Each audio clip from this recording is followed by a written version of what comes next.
Good morning, students. Today in this video, we will study our third chapter, Simple Harmonic Motion, from the book Dynamics of Jeevan Sons Publications. First of all, I will start with the definition of simple harmonic motion. A particle is said to execute simple harmonic motion if it moves in a straight line. First condition जो है आपने satisfy करनी है कि जो आपकी movement है वो एक स्ट्रेट लाइन के अलोंग ही होनी चाहिए। सच दैट क्या कंडीशंस हैं अब इस पर कि जो एक्सेलरेशन है वो ऑलवेज डायरेक्टेड टुवर्ड्स होगी किसी फिक्स्ड पॉइंट के, और वो पॉइंट आपका लाइन पर ही होगा, और ये जो एक्सेलरेशन है ये प्रोपोर्शनल हो distance of the particle from that fixed point. कि आप किसी मोशन को सिंपल हार्मोनिक मोशन कब कहेंगे, जब एक कंडीशन तो ये है कि पार्टिकल स्ट्रेट लाइन के अलोंग मूव करना चाहिए, स्ट्रेट लाइन पर कोई एक पॉइंट फिक्स्ड पॉइंट होना चाहिए जिसके टुवर्ड्स आपकी एक्सेलरेशन की डायरेक्शन होगी, और जो एक्सेलरेशन है प्रोपोर्शनल होगी किसके, पार्टिकल का जो डिस्टेंस होगा उस फिक्स्ड पॉइंट से। अब हम इस मोशन को डिटेल में स्टडी करते हैं इस आर्टिकल में। ये थ्योरम का प्रूफ आपको एग्जाम पॉइंट ऑफ व्यू से भी करना है। To obtain the expressions for velocity and position of a particle executing simple harmonic motion, कि अगर कोई particle simple harmonic motion execute कर रहा है तो आपको वेलोसिटी और पोजीशन यानी कि डिस्टेंस निकालने के फॉर्मूले डिराइव करने हैं। तो अब इसको अगर मैं सिंपल हार्मोनिक मोशन की डेफिनेशन के साथ लिखूं तो कैसे स्टेट करेंगे कि particle moves in a straight line such that its acceleration is always directed towards a fixed point in the line and is proportional to the distance of the particle from the fixed point. Discuss the motion. तो starting में आपने लिख दिया है, जो भी आप explain कर रहे हो उससे क्लियर हो रहा है कि particle simple harmonic motion execute कर रहा है, तो आपको उस मोशन को डिस्कस करना है। अब देखिए हम कैसे स्टडी करेंगे इसे। आपके पास क्योंकि गिवन है कि पार्टिकल एक स्ट्रेट लाइन के अलोंग मूव कर रहा है, तो मैंने वो लाइन मान ली ए डैश ओ ए। जो आप इसमें एक फिक्स्ड पॉइंट की बात की जा रही है वो फिक्स्ड पॉइंट हमने लिया है ओ, ठीक है। Let O be the fixed point in the line A dash O A. P हमने पोजीशन मान ली पार्टिकल की at time t. P be the position of the particle moving with velocity v in the direction OA. OA की direction में इधर move कर रहा है at time t, और इसका डिस्टेंस उस फिक्स्ड पॉइंट से हमने कितना मान लिया x। ये डिस्टेंस फिक्स्ड पॉइंट से हम इसलिए कैलकुलेट कर रहे हैं क्योंकि डेफिनेशन में गिवन है कि एक्सेलरेशन प्रोपोर्शनल किसके साथ होती है, distance of particle from fixed point. अब सिंपल हार्मोनिक मोशन के डेफिनेशन के अकॉर्डिंग एक्सेलरेशन जो होगी वो ऑलवेज डायरेक्टेड टुवर्ड्स होगी point O. By the definition of simple harmonic motion, the acceleration of the particle at P is proportional to x and is directed towards O. अब ये जो formula हमने use किया है ये एक्सेलरेशन का ही formula है। नॉर्मली तो आप एक्सेलरेशन के लिए या तो क्या यूज करते हो, d2x/dt², या दूसरा फॉर्मूला यूज होता है आपका dv/dt, ठीक है। लेकिन यहाँ हम ये फॉर्मूला क्यों यूज कर रहे हैं, क्योंकि यहाँ पर आपके पास राइट हैंड साइड में आपको क्लियर है कि प्रोपोर्शनल है डिस्टेंस के साथ। डिस्टेंस कितना है पार्टिकल का फिक्स्ड पॉइंट के साथ, x, और क्योंकि पार्टिकल आपका OA डायरेक्शन में मूव कर रहा है और एक्सेलरेशन टुवर्ड्स है आपकी पॉइंट O, अपोजिट डायरेक्शन होगी, इसलिए मैंने नेगेटिव साइन यूज करा। अब आप देखिए इस एक्सेलरेशन के फॉर्मूले से आपको इसे सॉल्व करना था। अगर एक्सेलरेशन का मैं इन दोनों में से कोई भी फॉर्मूला यूज करूं तो जब आप इंटीग्रेशन के लिए वेरिएबल सेपरेट करेंगे dt उस साइड चला जाएगा, लेकिन राइट साइड में कहीं भी t वेरिएबल इन्वॉल्व ही नहीं हो रहा। तो मुझे एक्सेलरेशन का ऐसे फार्मूले की रिक्वायरमेंट थी जिसमें टी इन्वॉल्व ना हो रहा, क्योंकि टी हमारा यहाँ कहीं भी यूज नहीं हो रहा, इसलिए हमने ये फार्मूला यूज किया है।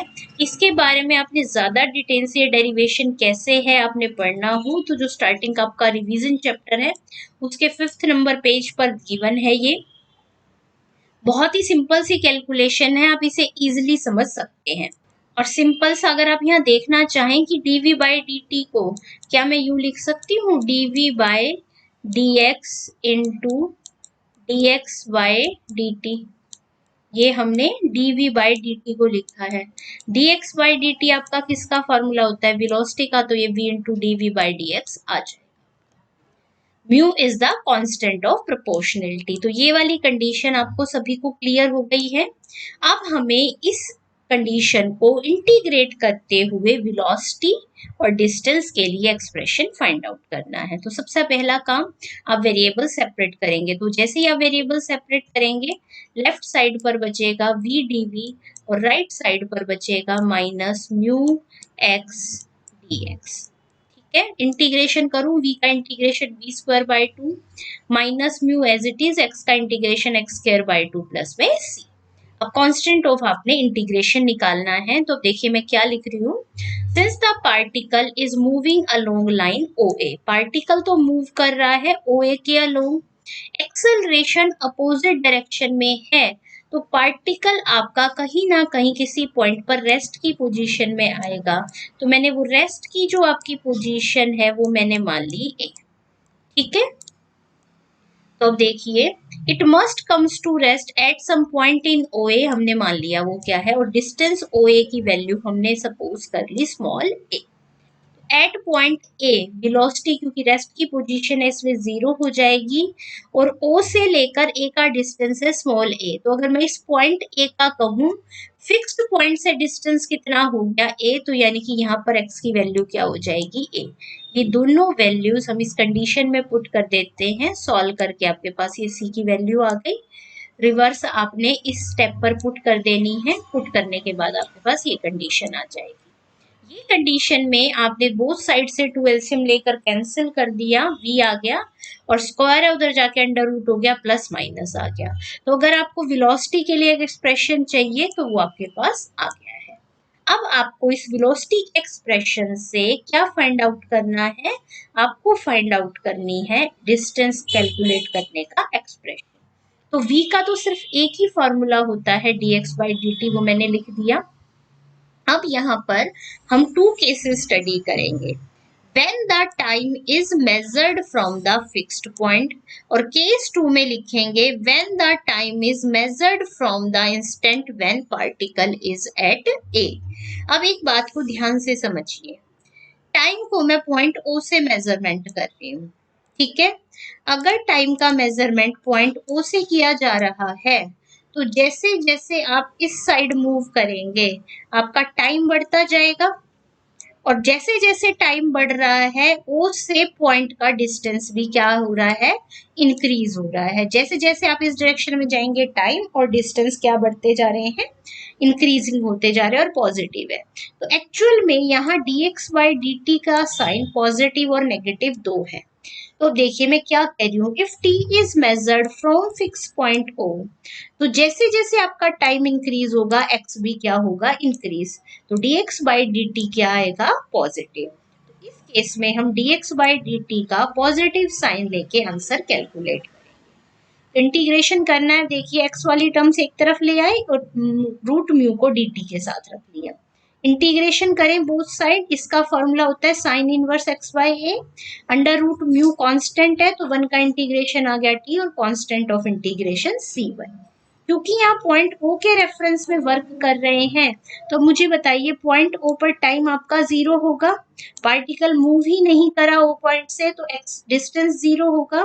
तो यहाँ t और x को 0 लेते हुए इस कंडीशन में आपने कांस्टेंट c1 की वैल्यू निकाली जो कि 0 आ गई, यानी कि आपके पास ये आ गया।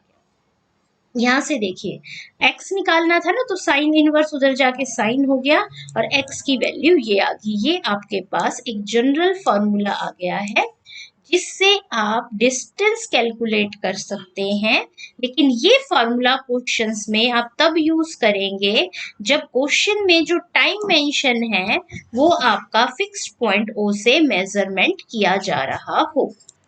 अब आ जाते हैं हम अपने सेकेंड पार्ट पे। सेकेंड पार्ट में हम अज्यूम कर रहे हैं कि टाइम जो मेजरमेंट हो रहा है वो पॉइंट ए से हो रहा है। अब जरा एट पॉइंट ए जरा चेक करें कि ए से हम पॉइंट को टाइम को मेजरमेंट कर रहे हैं। तो एट पॉइंट ए ये आपकी रेस्ट की पोजीशन थी, मैंने पीछे भी डिस्कस किया था। वी वेलोसिटी यहाँ पर क्या है 0 और यहाँ पर एक्स की वैल्यू क्या होती है ए। ठीक है, तो अब देखिए क्या कह रहे हैं हम। एट पॉइंट ए एक्स की वैल्यू ए है, वेलोसिटी 0, टाइम ए से मेजरमेंट कर रहे हैं तो एट पॉइंट ए टाइम भी क्या होगा 0। Since acceleration is towards point O, therefore particle moves towards O and x decreases with the increase of t. तो आपकी एक्सेलरेशन की डायरेक्शन O की तरफ है। तो अब जरा ध्यान से देखिए कि अगर आपका पार्टिकल इस साइड मूव करेगा तो जैसे जैसे आपका टाइम बढ़ेगा पोजीशन पे पार्टिकल का फिक्स्ड पॉइंट से डिस्टेंस जितना है वो पहले वाली पोजीशन से डिस्टेंस से कम होता जा रहा है ना, क्योंकि अब पॉइंट डिस्टेंस तो पार्टिकल का हमेशा फिक्स्ड पोजीशन से ही निकालना है। जैसे जैसे आपका पार्टिकल ए से ओ की तरफ जाएगा एक्स की वैल्यू कम होती चली जाएगी। तो इसीलिए मैंने देखो यही लिखा है when the particle moves towards O x decreases with the increase of t। तो dx by dt क्या हो गया नेगेटिव। अब ये नेगेटिव साइन लिया ऊपर वाले फॉर्मूले में, सॉल्यूशन कर रहे हैं। सिर्फ डिफरेंस क्या आया कि जब इस नेगेटिव टर्म का इंटीग्रेशन करेंगे तो फॉर्मूले में cos इनवर्स आ जाएगा।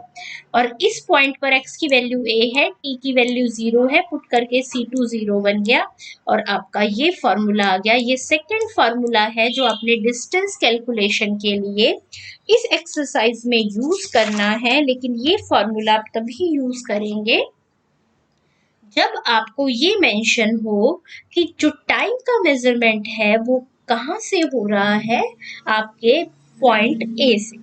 ठीक है, तो आपके पास दो सॉल्यूशन आए हैं गिवन इक्वेशन के।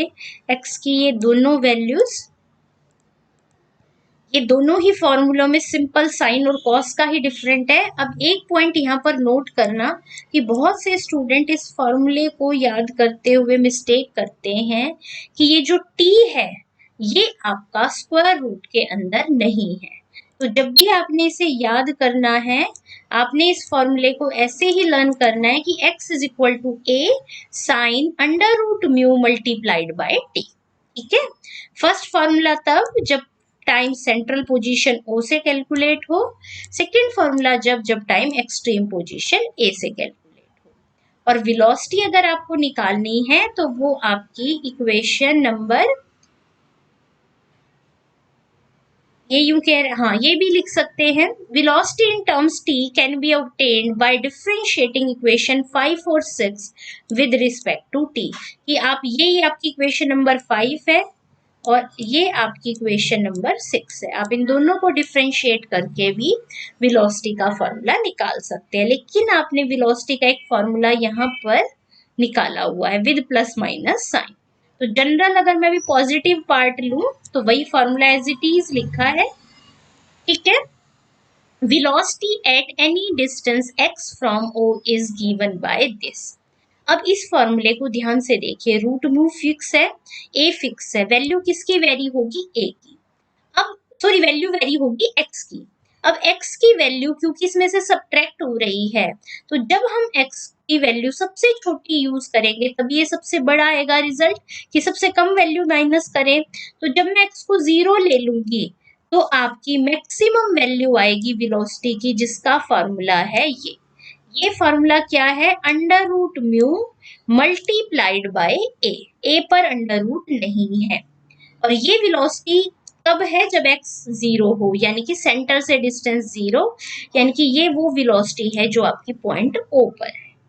अच्छा, अब मैं x की वैल्यू ले लूं a, x की वैल्यू a लेते ही मिनिमम वैल्यू आ गई वेलोसिटी की 0 और ये वैल्यू कब होगी, जब एक्स ए होगा, यानी कि हम बात कर रहे हैं एट पॉइंट ए। तो अगर क्वेश्चन में आपसे पूछा जाए कि मैक्सिमम और मिनिमम वेलोसिटीज क्या हैं, तो इन फॉर्मूले से आप कैलकुलेट कर सकते हो। वेलोसिटी जो मैक्सिमम है वो पॉइंट ओ पर होती है और मिनिमम पॉइंट ए पर होती है, यही यहाँ एक्सप्लेन किया गया है। Since similarly the particle has maximum acceleration का फॉर्मूला क्या हो गया है, म्यू ए, और ये होगी एक्सट्रीम पोजीशन ए पर, और मिनिमम एक्सेलरेशन का फॉर्मूला है जीरो, जो होगी आपकी मीन पोजीशन ओ पर। ये शॉर्ट क्वेश्चंस के लिए आपने फॉर्मूले सारे कैलकुलेशन में यूज करने हैं, तो ये आपने सभी लर्न करने हैं। अब हम बात करते हैं nature of simple harmonic motion. अभी जो आप फिगर यूज कर रहे थे उसमें बीच में आपका पॉइंट ओ है, इधर ए डैश है, इधर ए है, और ये पार्टिकल की पोजीशन है P at any time T. ठीक है, अब हम देखिए डिस्कस करते हैं द इक्वेशन। ये जो इक्वेशन थी ऊपर वाले आर्टिकल में, gives the velocity of P in terms of its distance from O. ये जो वैल्यू है इसमें क्या वेरी करता है, बार बार एक्स। एक्स क्या है, पॉइंट का डिस्टेंस फ्रॉम ओ, कि एक्स की टर्म्स में ये आपका वेलोसिटी का फॉर्मूला है। As the particle is moving towards A, कि ओ से पार्टिकल ने मूव करना स्टार्ट करा और वो ए की तरफ मूव कर रहा है। The acceleration being towards O, acceleration की डायरेक्शन ये है। तो हमने पहले भी कहा था कि वेलोसिटी जो होगी डिक्रीज करती जाएगी, और इस पॉइंट पर आके आपकी वेलोसिटी क्या हो जाएगी, जीरो, और पार्टिकल क्या आ जाएगा, रेस्ट की पोजीशन में। Where x is equal to a, the particle is instantaneously at rest. At a, the acceleration of the particle, अभी आपने पढ़ा था acceleration maximum कहाँ होती है, पॉइंट a पर कितनी म्यू है, तो यहाँ पर आपकी acceleration क्योंकि म्यू a है और जो डायरेक्टेड टुवर्ड्स ओ है, तो इस पॉइंट पर पहुंचने के बाद पार्टिकल दोबारा से इस डायरेक्शन में मूव करना स्टार्ट कर देगा। क्या है, therefore it start moving in the negative direction along AO with velocity which increases numerically as x decreases and is maximum in magnitude this। आपकी मैक्सिमम वेलोसिटी जो है वो फॉर्मूला था under root mu into A.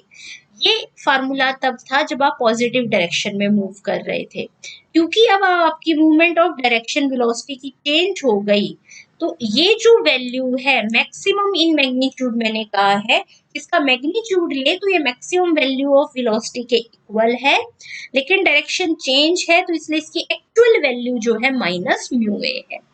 Due to this velocity, की velocity negative है तो particle आपका ओ को क्रॉस करके इधर मूव करना शुरू कर देगा and moves over the other side of A O on the left side of O. अब जैसे ही पार्टिकल लेफ्ट साइड पर आएगा, जो प्रोसेस राइट साइड थी वही सेम फॉलो यहाँ होगी। The particle is again under the acceleration कितनी, minus mu x directed towards O. अब क्योंकि पार्टिकल की एक्सेलरेशन तो आपकी है किस डायरेक्शन में, एक्सेलरेशन की डायरेक्शन तो ऑलवेज टुवर्ड्स ओ है, पार्टिकल आपका अपोजिट डायरेक्शन में वर्क कर रहा है, मतलब यहाँ आके फिर आपकी वेलोसिटी क्या हो जाएगी, जीरो, और पार्टिकल रेस्ट की पोजीशन में आ जाएगा। Thus the velocity goes on decreasing numerically till it is zero again at the point A dash। अब A डैश का जो डिस्टेंस है, जितना O का डिस्टेंस था A से, उतना ही O का A डैश के बीच का डिस्टेंस है, लेकिन बस साइन क्या हो जाएगा, अपोजिट। तो मैंने इस पूरे डिस्टेंस को A माना था, डिस्टेंस ये वाला आपका माइनस A हो जाएगा। ठीक है, and the particle is again instantaneously at rest since the acceleration is towards O. अब एक्सेलरेशन की डायरेक्शन टुवर्ड्स ओ है तो ये फिर से मूवमेंट करना स्टार्ट करेगा और वापस ओ की तरफ मूव करना शुरू कर देगा, और अब उसकी वेलोसिटी क्या हो जाएगी, इंक्रीज करेगी as x decrease till it is maximum. अब क्योंकि डायरेक्शन पॉजिटिव आ गई है ना, तो अब O पॉइंट पर मैक्सिमम वैल्यू आएगी विद पॉजिटिव साइन। तो अब ये जो प्रोसेस है बार बार रिपीट होती रहेगी कि बार बार पार्टिकल आपका O से A जाएगा, फिर वापस आएगा, फिर इसे क्रॉस करेगा, A डैश जाएगा। तो ये जो पोजीशन है इसे आप क्या कहते हैं? Oscillating behaviour. The same motion is repeated again and particle goes on oscillating indefinitely between A and A dash the position of momentary rest। तो इसलिए हम क्या लिख रहे हैं कि जो आपका सिंपल हार्मोनिक मोशन है वो आपका ऑसिलेटरी मोशन है, जिसकी एक्सप्लेनेशन आपने इस पैराग्राफ में दी है। लेकिन कन्वर्स ट्रू नहीं होता, every oscillatory motion simple harmonic नहीं होता, यही यहाँ पर एक्सप्लेन किया गया है। तो अगर आपको एक्सप्लेन करना आ जाए एग्जाम में कि प्रूव करो कि सिंपल हार्मोनिक मोशन एक ऑसिलेटरी मोशन है, तो ये जिस टाइप से एक्सप्लेनेशन इसने इस पैराग्राफ में दी है, आप ये फिगर भी बनाएंगे और उसे अपनी लैंग्वेज में एक्सप्लेन करेंगे। नेक्स्ट कुछ टर्म्स अब हम एक्सप्लेन कर रहे हैं। जिस पॉइंट O की, जिसे आप फिक्स्ड पॉइंट कह रहे हैं, जिसके टुवर्ड्स आपके एक्सेलरेशन की डायरेक्शन है, उसे आप क्या वर्ड यूज करेंगे? Centre of motion, mean position, और साथ में एक वर्ड यूज होगा फिक्स्ड पॉइंट। ठीक है। नेक्स्ट टर्म है the maximum distance between the centre O and position of rest is called amplitude, और उसे हम किससे डिनोट करेंगे? स्मॉल a से। Next definition. A point is said to have a periodic motion when it moves in such a way that after a certain fixed interval of time, it occupies the same position, moves in the same direction with the same acceleration and the same velocity। Periodic motion का meaning क्या है? Periodic मतलब क्या होता है कि एक fix time interval के बाद सेम बिहेवियर रिपीट हो। अब पीरियोडिक मोशन है तो मतलब सेम मोशन रिपीट हो, तो सेम डायरेक्शन हो, सेम एक्सेलरेशन और सेम वेलोसिटी हो। नेक्स्ट आर्टिकल में हम प्रूव करेंगे कि जो सिंपल हार्मोनिक मोशन है वो आपका पीरियोडिक मोशन है, और इसका वो पीरियड फाइंड आउट करेंगे जिस पीरियड के बाद ये मोशन सेम रिपीट होता है। अब ये फॉर्मूला आपने फर्स्ट आर्टिकल में फाइंड आउट करा था डिस्टेंस कैलकुलेट करने का। अब जरा ध्यान से देखिए, साइन फंक्शन का पीरियड होता है 2 पाई, तो मैं अगर इसके एंगल में 2 पाई ऐड भी कर दूं तो साइन की वैल्यू क्या रहती है? सेम। दोनों एंगल्स में से मैंने अंडर रूट म्यू कॉमन ले लिया, तो यहाँ बचेगा टी। इसमें अंडर रूट म्यू था ही नहीं, तो मल्टीप्लाई और डिवाइड करा, मल्टीप्लाई वाला बाहर कॉमन आ गया, डिवाइड रह गया। ठीक है। अब मैं क्या कर रही हूँ, इस वाली वैल्यू में फिर 2 पाई प्लस कर देती हूँ। क्यों? क्योंकि साइन का पीरियड है, उसमें वो कितनी बार भी ऐड किया जा सकता है। तो जब इसमें 2 पाई दोबारा ऐड किया तो ये 4 पाई बन गया। दोनों में से अंडर रूट म्यू कॉमन ले लिया तो t plus 4 pi by under root mu. ये प्रोसेस चलती रहेगी। ऐसे ही सेम प्रोसेस अगर मैं इस x का डेरिवेटिव निकाल लूं dx by dt for velocity, हमें कर रहे हैं, तो क्या होगा? डेरिवेटिव a, साइन का डेरिवेटिव कॉस और इनटू में एंगल का डेरिवेटिव अंडर रूट म्यू, तो आपका ये डेरिवेटिव बन जाएगा। अब कॉस का भी पीरियड क्या होता है? 2 पाई, तो ये तो कांस्टेंट नंबर है, बाहर एज इट इज रहेगा। कॉस का जो भी एंगल था मैंने उसमें 2 पाई ऐड करा और दोनों एंगल में से अंडर रूट म्यू कॉमन निकाल लिया। फिर यहाँ से यहाँ फिर 2 पाई ऐड करा और फिर उसमें से कॉमन निकाल लिया। तो अब आप देख रहे हैं कि जो डिस्टेंस आपका एट टाइम t था वही t plus 2 pi by under root mu, फिर उसमें 2 pi by under root mu add करने पर बार बार आ रहा था। और सेम वेलोसिटी के केस में है, जो वेलोसिटी एट टाइम t थी वही t plus 2 pi by under root mu, t plus 4 pi by under root mu interval पर आ रही है। Thus, the particle has the same position, velocity and direction after t plus 2 pi by under root mu, t plus 2 4 pi by under root mu and so on as it had at time t. After every fixed यानी कि 2 pi by under root mu के difference पर same आपकी value repeat हो रही है, तो आपका मोशन पीरियोडिक है और यही वैल्यू आपका पीरियड कहलाएगी। तो टाइम पीरियड का आपका फॉर्मूला हो गया 2 pi by under root mu. Last definition, frequency of a simple harmonic motion क्या है? Is the number of complete oscillation made in 1 second, कि 1 सेकेंड में आपका जो पार्टिकल है जितने राउंड्स ऑसिलेशंस के कंप्लीट करेगा वो आपकी क्या कहलाती है? फ्रीक्वेंसी। तो मैं मान लूं अगर n आपकी फ्रीक्वेंसी है और t आपका पीरियोडिक टाइम है तो आपका nt 1 के इक्वल हो जाएगा। यहाँ से n की वैल्यू आ गई रेसिप्रोकल ऑफ t, तो वैल्यू का फॉर्मूला बन गया under root mu by 2 pi. Thank you.